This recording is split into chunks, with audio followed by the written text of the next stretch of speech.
이런 상황에서 국민의힘을 겨냥한 특검 수사는 더욱 고삐를 죄고 있습니다. 김건희 특검은 지난달 압수수색에 나선 데 이어서 내일은 권성동 의원을 직접 불러서 소환 조사할 예정입니다. 변호인 입회 기다리는 게 위법입니까? 아니 그렇게 따지면 저희도 그냥 들어갈 수 있지. 막으시는 건 저 위법입니다. 이거 영장 정말로 어이가 없습니다. 저는 소위 말하는 건진법사나 통일교 관계자와의 금품 수수의 사실에 대해서 전혀 아는 바가 없고 관여하거나 개입한 바가 없습니다. 특검이 새로운 증거도 확보하지 않은 상태에서 이렇게 의원실에 대해서 압수수색한 거는 이건 전형적인 야당 탄압이다. 이렇게 규정할 수밖에 없습니다. 저는 결백하고 깨끗합니다.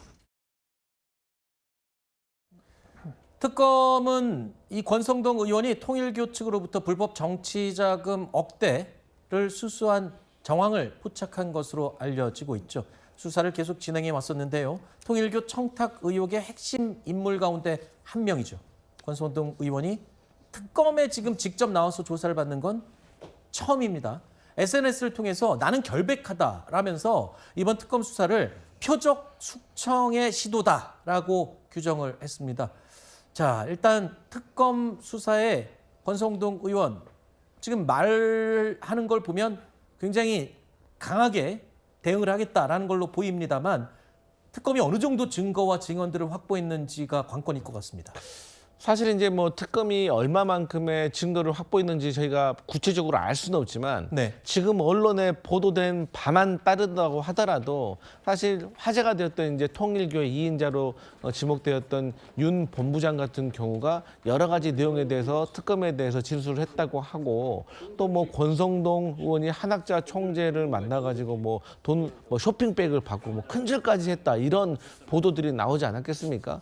그러면 이런 것에 있어서 과연 윤영호 그 본부장이 거짓말을 했을까?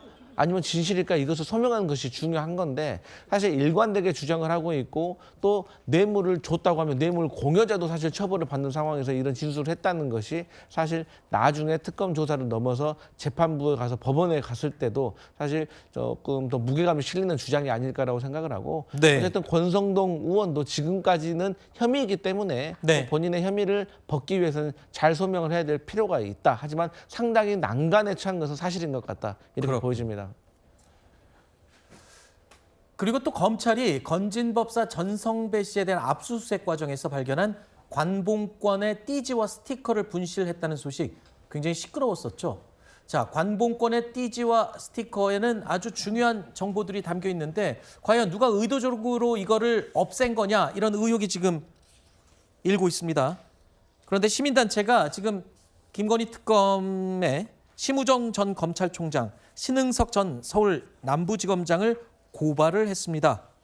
제 식구 봐주기 수사를 한 게 아니냐 지금 이런 의혹을 던지고 있는 건데 글쎄요 이게 지금 어디까지 윗선으로 올라갈지 수사가 이게 지금 굉장히 관건입니다.